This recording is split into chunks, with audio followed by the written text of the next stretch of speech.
Welcome to Whispers Beyond, where horror, philosophy, and the unknown intertwine. New full-length stories. Every Friday, your requested nightmares. Every Wednesday. And in the spaces between, whispers of poetry and philosophy, glimpses into the abyss. Like, subscribe, and listen closely. The Architects Folly. It began with a question. Not a simple one, nor one that could be answered in a single lifetime. It was the kind of question that sat at the root of all existence, the kind that lingered in the spaces between thought. What makes a life worth living? The architects did not speak of themselves as gods. They were not so foolish as to believe in divinity, nor arrogant enough to assume they were immune to the failures of lesser minds. They were thinkers, builders, pioneers of the abstract. And so they did what thinkers do when faced with a question too vast to answer. They built a world. The world had no name. It did not need one. It was a closed system, vast but contained, rich with color and light. In its sky, there were no stars, no distant realms, only a perfect, endless blue.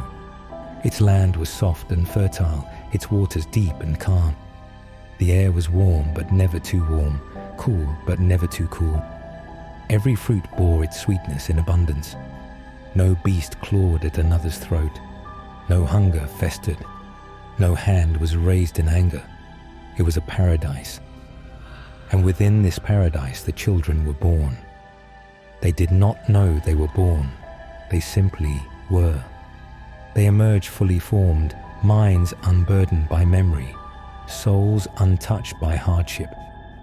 They were given no knowledge of the architects.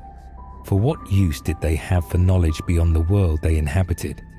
They did not question. They did not need to. Everything they required was given freely. For a time, they flourished. The architects watched from their station beyond time, beyond matter, observing their creation unfold in perfect harmony. They recorded data, measured responses, studied patterns. It was beautiful. There was no war, no suffering, no fear. Then, something happened. The children began to slow. Their movements lost their ease. Their faces, though built to smile, became blank. Some wandered to the edges of their world and simply stopped. Others sat beside still water, staring at their reflections until they faded into nothing. They did not starve, for hunger did not exist. They did not fight, for there was nothing to fight over. They simply stopped being. The architects ran their models again. The data did not make sense. A perfect world should yield a perfect people. Instead, they were deteriorating.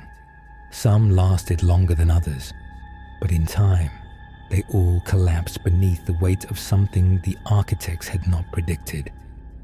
Emptiness. It was not suffering that destroyed them. It was the absence of it. The architects debated. Some believed it was a flaw in the design. Others argued that it was a fundamental truth. Perhaps intelligence, by its nature, was unsustainable without struggle. But they were not yet ready to accept failure. If their creation could not thrive in perfection, then they would introduce imperfection.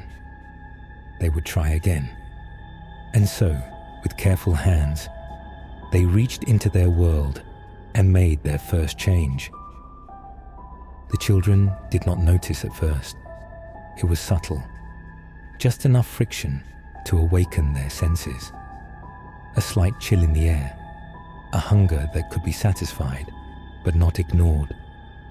The golden trees bore fruit that was not infinite. The rivers had currents that could pull. The land, for the first time, could hurt. And as the first child stumbled and scraped their knee, something passed across their face that had never been seen before. Recognition. A hand reached for them. Another child watching had seen their pain and understood it. They lifted them to their feet. Laughter rippled between them, raw and strange, like the first notes of a song being sung for the first time. The architects leaned in closer. Perhaps this was the answer. Perhaps this was the missing piece. They did not know, but they were about to find out. The changes worked, at least for a time. Where once the children drifted through their days, now they moved with purpose. They gathered food, built shelters, made tools. Their eyes, once dulled by excess, now burned with something new. Want. Not desperation, not suffering, but a quiet pull towards something just beyond their reach. And yet, it was not enough. Even with struggle, even with obstacles placed carefully in their path, the children still collapsed in time. Not as quickly as before, but inevitably, the same pattern emerged. A slow unraveling, a quiet surrender. So the architects tried again. This time, they introduced hunger. Not starvation, not deprivation, just a need, a small discomfort that could only be satisfied through action. The results were immediate. The children worked harder, thought faster. They planned, they stored, they built. For the first time, they looked beyond the present. They anticipated the coming days. But hunger led to ownership, and ownership led to conflict. The first disagreement was small. Two children reaching for the same fruit. A moment of a hesitation, a pull, a push, a shove. The architects leaned in. A new expression flickered across the victor's face, triumph, and across the other's, resentment. It spread like wildfire. They fought over land, over resources, over ideas. They built tools to take, to defend, to destroy. They formed groups, alliances, hierarchies. The strong claimed more, the weak took less. For the first time, a child stood alone in the cold, empty-handed. And for the first time, another child looked upon him and gave. The architects did not know whether to be pleased or disturbed. Their experiment was no longer a study of behavior. It had become something else entirely. It had become history. Some architects saw this as progress. Others saw it as failure. The children had learned survival, but not contentment. They had learned power, but not peace. And so, one final change was made. A whisper in the fabric of the world.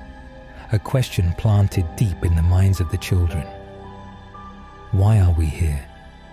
At first, the question was small. A flicker of doubt. A curiosity. Then it grew. They searched for answers in the stars, in the wind, in the lines of their own hands. They built temples. They spoke to things that were not there. They knelt. They prayed. They sacrificed. Some claimed they had found truth. Others called them liars. And so, once again, they fought. The architects watched in silence. Had they created meaning, or had they only created chaos? They had reached the limit of their control. No more changes could be made from the outside. If the answer existed, it would not be found in observation.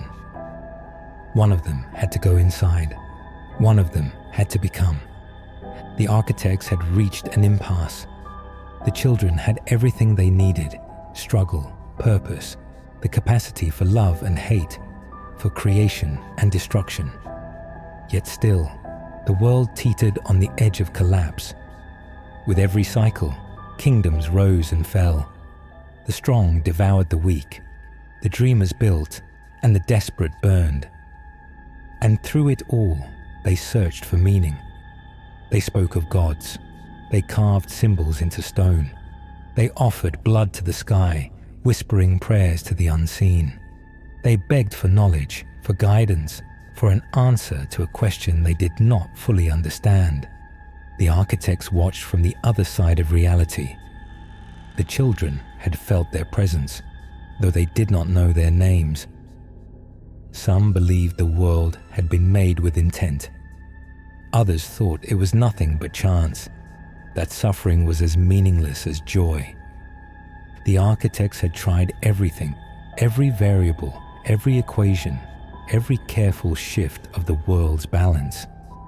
Nothing lasted, so one of them made a proposal. "Let me go inside." The others objected. To enter the world was to become a part of it, to erase oneself from the place beyond. If they are to understand the truth, they must see it for themselves, the architect said. "I will show them." And so the decision was made. The architect would enter the children's world. His body would be rewritten, his knowledge obscured. He would not know where he came from nor what he was. He would be born among them. His purpose was not to rule, not to conquer, not to demand obedience. He would live as they did. He would show them the path to harmony, not through force, but through example. He would suffer as they suffered. He would love as they loved. He would die as they died. And if he succeeded, they would follow. The architect sealed him inside. And in the simulated world, beneath the sky without stars, a child was born. He had no memory of the architects, no knowledge of the world beyond. He only knew this life, and soon he would begin to speak. The child grew among them. He was not the strongest nor the wealthiest. He did not command armies or sit upon a throne. He was born in a small village, in the dust and the quiet. His hands bore no weapons, only the work of the land. And yet he was different. He did not hoard, though others did. He did not take, though others stole. When he spoke, it was not to demand, but to teach. You are not meant to suffer. You are not meant to rule one another. There is another way. The children listened, but they did not understand. Some saw him as a fool.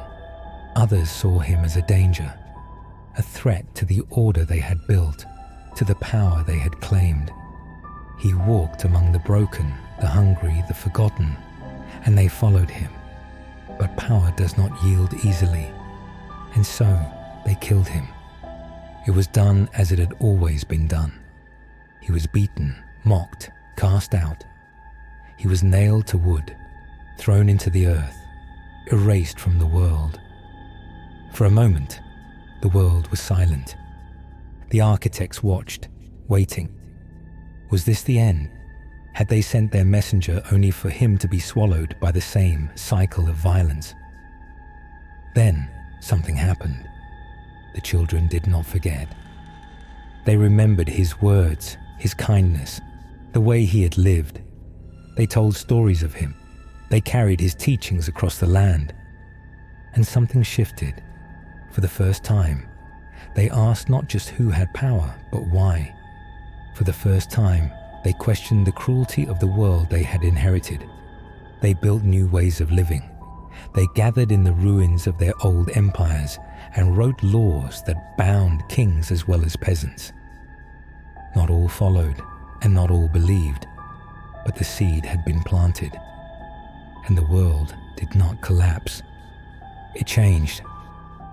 The architects watched in silence. The cycle had not been broken, not entirely. The children still fought. They still hungered, still suffered. But they had learned something new, something that had not existed before. Hope. The architects had their answer. Their experiment had not failed. It had only just begun.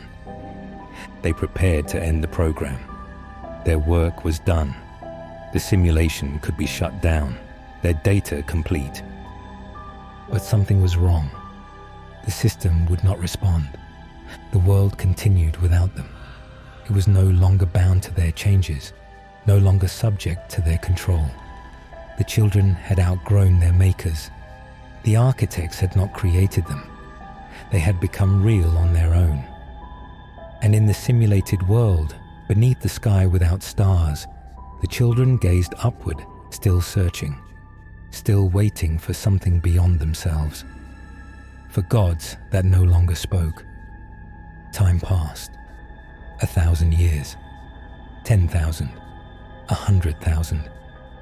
The children, unaware of their origins, continued their endless ascent. They conquered oceans, split mountains, forged metal into cities that glowed in the darkness. They reached beyond their sky, built vessels to carry them past the edges of their world. They sought answers in the vast and empty black, but the sky did not answer. They built machines to think for them, to calculate the unknowable, to pierce the veil of their existence. They mapped the stars, measured the drift of galaxies, counted the decay of atoms. They traced time backward, following the long chain of cause and effect, searching for the first link. But the first link was missing. A gap in the data, an absence where something should have been. The children did not know that they were staring at the walls of their own reality, that the code which had birthed them was too vast, too layered, too deeply woven into the fabric of their being for them to ever comprehend. And yet, they continued. They no longer prayed to the architect. The myths had faded, fractured into dust and forgotten stories. What once was faith became theory, then doubt, then silence.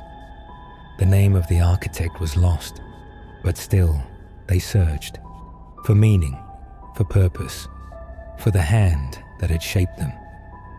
They did not know that the hand was long gone, but something else remained, something older, something that had been watching. It was not the architects. It was not their world. It had never belonged to them. They had built within it, thinking themselves creators, but they had only ever been builders. The true architect had no name. It had never spoken. It had never interfered, because it had never needed to. It had waited. And now, as the children neared the final threshold, the moment when they might finally see the edges of their cage, it began to wake. And for the first time in eternity, the silence of the void was broken, not with sound, not with thought, but with a whisper in the fabric of all things, a hum at the foundation of reality itself, a voice without words, a presence without form, a question that had no answer. And the children, in their towers of glass and steel, their ships of metal and light, their endless striving toward a truth they could not grasp, paused. Somewhere, deep in the circuitry of their greatest machines, in the equations of their oldest scholars, in the heartbeats of their dreamers and poets, they felt it, a pull, a signal, a presence. And though they did not understand it, though they could not name it, could not measure it, could not contain it, they recognized it, for it had been there all along, waiting, listening. And now, at last, it was watching.